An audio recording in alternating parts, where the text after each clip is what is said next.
अरे परे मामा वो सुनो तारू रे का हई गाय हता कतिया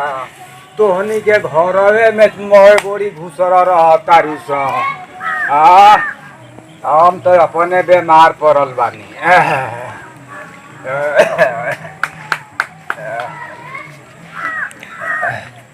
अरे का कर तारू रे बैठल बनी जा तारे तनी पानी लियाव सरी लेके आवत तनी तनी पानी ली आवस तोहनी के तो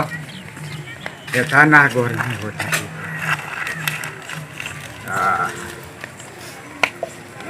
धर धर धर धर हई गैया के देख तारू सब खातिया तनी लहना उहना डाल दिला एकरा के तो हनी के तो बुझाते नहीं कि हम मर जाए तो गोरू माल तोहनी के रखब सरी रुकी होता तनी गोता तानी साझी खा गोती हैं साझी खा गोती हैं और गाय के नादी में लहने नहीं खेतन की गाय हत्या कतिया।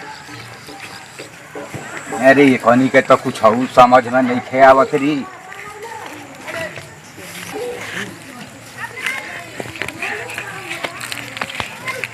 गैया के जाके डरना डाल हे जा ये थी मत कर सतोनी के ठीक बरे ना जाता मैं दूध दही कनिए के खाता दिस आ गैया के खियावे में ढेर मेहनत लागता। बुलाई उनकरा के बोलाई रे ऊ तो औरू एकदम ऊ भी आ देले बिया। जाओ जा लहना डाल जा लहना वहना डाल के कनी के तो हमरा से काम बा हम ही खाता नहीं बाप हो बाप हम जौना बेरा देही में जान रहे हम चोरी गो भैंस राखी अकेले। बाबूजी कहले बाड़ मेहरारू के तो चढ़ा के धइले बाड़ कोनो काम करो तारी गाय हत्या कतिया कहला पर लहना डाले के घोट तारी घोट तारी अरे बोलो किए कहते कि हमारा गोरू ओरू से काम नहीं थे। हाँ उहे रहलिया अब बोला हम अपना सामानवा पूछी बोला तो की कहत रहलिया कि पतो है के तारा सामने बोला पीछे खाते हैं। अब सामानवा बोलाई आई तो सामानवा ओकर का घट जाई जब झूठ बोली तो सुनब लाज शरम नहीं लगा लाज शरम चढ़ा के राखो कपार पर चढ़ा के रखले बनी हमरा कपार पर चाहे कोई चढ़ता है का यही से तो नहीं खीस करत काहे के यही से नहीं खीस करत ना करी हमार मेहरारू ना करी तो खई हलू बावे ना हलू होखे द सब के तो डूब गइल बा अपने बाचल बाटे है डूब गइल बा तो हरे का कोयला से नु भइल बा धानवा तो हरे ले खादी से औरू हो जाई तू ही महेश के तारा ले आदमी से औरू हो जाई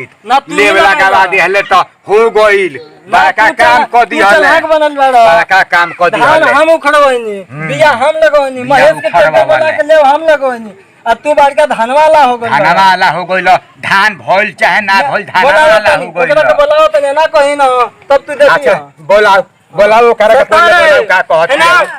ना बोला ना हमरा मेहरारू के जब देखत तब लगत हम तो देखी जरूरत आनी भाई बाबूजी का कहत ने बोल पूछत बानी अब लहना डाले के ना कहनी है ताकतिया गोल तो हमें लहना डाले बनी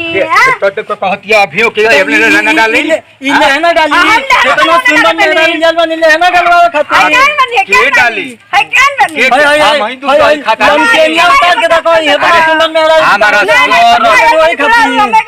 सर रही तो तोनी के कहे जैती हमने के का कहे जैती तारे खातन बियाह करके लिए नहीं इतना निमन मेहरारू अरे हम तार गोबर ना गोरू किया है तो छोट हो जाई है हमरा चलते का भल बा काम करला के मैं हम दे ले बड़ा का तारा ले बनी हमरा से करबो ना मुड़ी होय तो दे तो को देबे हमरा के दे बाबूजी के अरे तोनी के का करत तारा सरे तोरा लाज शरम लगे रे काजी ना शरम बता अरे ये तोरा के इतना माने मान कोत के मारी दादा से हम भाई त बड़ी चढ़ बहु के बुझा बड़ी चढ़ बहु के बुझा हमरा बाबूजी से लड़बे हमारा से लड़बे हमारा से लड़तिया लड़ी लड़ी है। हम तो जानते नहीं हम बच्चे गलत बात लेकिन ते हूं बारे ते हूं मार मार हूं बारे रे मारी तो बहुत ही कार हो गई है यही बस बहुत ही कार हो गई।